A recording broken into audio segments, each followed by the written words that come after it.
ကျွန်တော်တို့ချက်စီတင်းနေနဲ့တိတ်မှရှုံးနေတဲ့ရှုံးမွေးတွေကိုမေ့ထားပြီးတော့လက်ရှိပြစ္ဆုတ်ပန်နဲ့အနာဂတ်မှာရှင်ပြန်ရမယ့်ပွဲစဉ်တွေကိုပဲအာရုံစိုက်ထားဖို့လိုတယ်လို့ကျွန်တော်ကတော့ထင်ပါတယ်အားလုံးပဲမင်္ဂလာပါခင်ဗျာကျွန်တော်ခုပြောပြသွားမှာတော့ဗုဒ္ဓဦးနေ့မှာရှင်ပြန်ကစားသွားမယ်ချန်ပီယံလိ16သိန်းရှုံးထွက်အဆင့်ဒုတိယကျော့ပွဲစဉ်များတဲ့မှာကျွန်တော်တို့ချက်စီတင်းနဲ့ PSG တင်းတို့ရဲ့ပွဲစဉ်အကြောင်းကိုအနည်းငယ်ပြောပြသွားမှာဖြစ်ပါတယ်ဒီနေ့တင်းရဲ့ပထမကျော့ရလက်မှာဆိုရင်တော့ PSG တင်းကသူတို့ရဲ့အိမ်ကွင်းမှာ 5-2 ဆိုတဲ့ရလက်နဲ့ Chelsea တင်းကိုအနိုင်ယူနိုင်ခဲ့တာဖြစ်ပါတယ်ဒီပွဲစဉ်မှာတော့ကျွန်တော်တို့ Chelsea တင်းကပွဲရဲ့အစောပိုင်းမိနစ်တွေမှာ PSG တင်းဘက်ကိုထိုးပေါက်တိုက်စစ်မှုတွေပြုလုပ်နိုင်ခဲ့ပေမဲ့လည်း PSG တင်းဘက်ကဥဆောင်မှုရရှိခဲ့တာဖြစ်ပါတယ်ကျွန်တော်တို့ Chelsea တင်းနေနဲ့အတက်နိုင်တဲ့လောက်ရှေ့ဘက်ကိုတွေထပ်မံသွင်းနိုင်ခဲ့ပေမဲ့လည်းညံ့ပြင်းလုံးနဲ့ဂိုးသမားနဲ့အာယုံဆူဆိုင်မှုနယ်လုံးနဲ့နောက်တန်းရဲ့အမှားတွေကြောင့်ပဲဥဆောင်မှုတွေထပ်မံပေးရကရင်းနှီးခဲ့တာဖြစ်ပါတယ်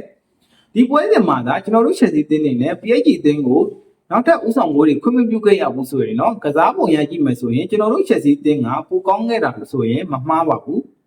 အခုတကြိမ် Chelsea တင်းရဲ့ Stamford Bridge မှာပြန်လည်ချင်းပြန်ချိန်မှာတော့ Chelsea တင်းသားတွေအနေနဲ့ PSG ကိုပထမကြောက်မှာရှုံးထားတယ်ဆိုတဲ့အတွေးကိုခေါင်းထဲကနေထုတ်ထားပြီးတော့အခုလက်ရှိမှာ PSG တင်းနဲ့ရှင်ပြန်ရမယ်ဆိုတဲ့စိတ်ဓာတ်မျိုးနဲ့ရှင်ပြန်မယ်ဆိုရင်ကျွန်တော်တို့ Chelsea တင်းနေနဲ့တစ်ခုခုလုပ်ပြနိုင်လိမ့်မယ်လို့ကျွန်တော်ကထင်ပါတယ်ချန်ပီယံလိမှာကအင်ဝင်းဝဲနှစ်ကြော့ကစားရတာဖြစ်လို့အဝေးကွင်းမှာရှုံးနေခဲ့ရင်တော့မှပဲအင်ကွင်းမှာပြန်လည်နိုင်တဲ့တာရကားတွေဥပမာတွေလည်းအများကြီးရှိတဲ့အတွက်ကြောင့်မို့လို့